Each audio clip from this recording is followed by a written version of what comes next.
I just wanted to speak a bit to this because I think, I certainly, when I had younger children, and I do hope that people have a chance to listen to what I have to say. But when I thought about different roles, whatever the role was, the first question was always, how does that impact my family, and how do I organize my life around this, right? And I will tell you that the question of how to manage 24/7 responsibilities like you have as an MLA was a huge deterrent, especially having children with disabilities.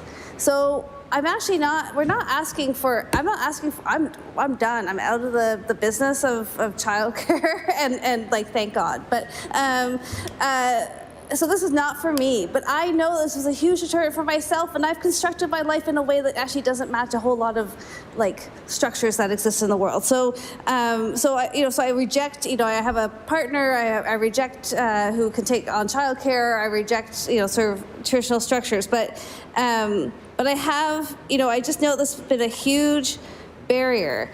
And I also think it's important to note that this is a 360-page report that we're talking about, that we've also been very consistent in introducing other pieces of legislation that would increase the capacity for everyone to plan and how to be an MLA, including a legislative calendar.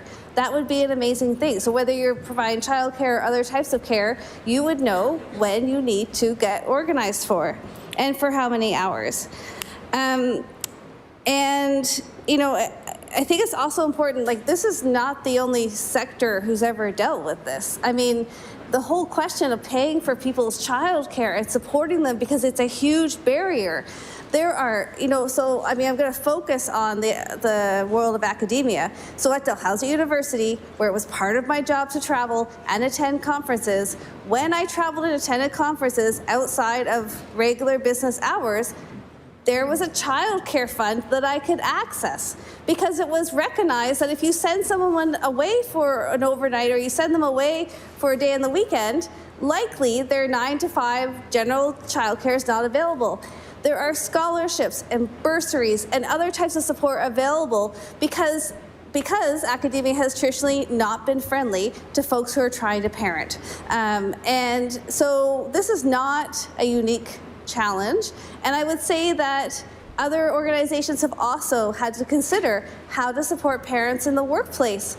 So I guess I'm rejecting the concept that we're asking for a raise for ourselves, because like I said, I'm not going back.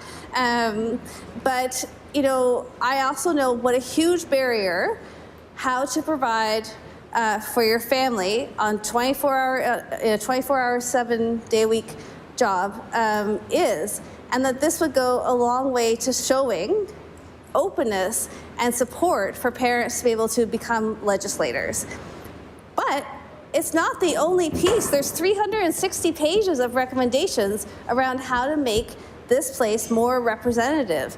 And one of the conversations we had at Law Amendments was, okay, great, what's your plan?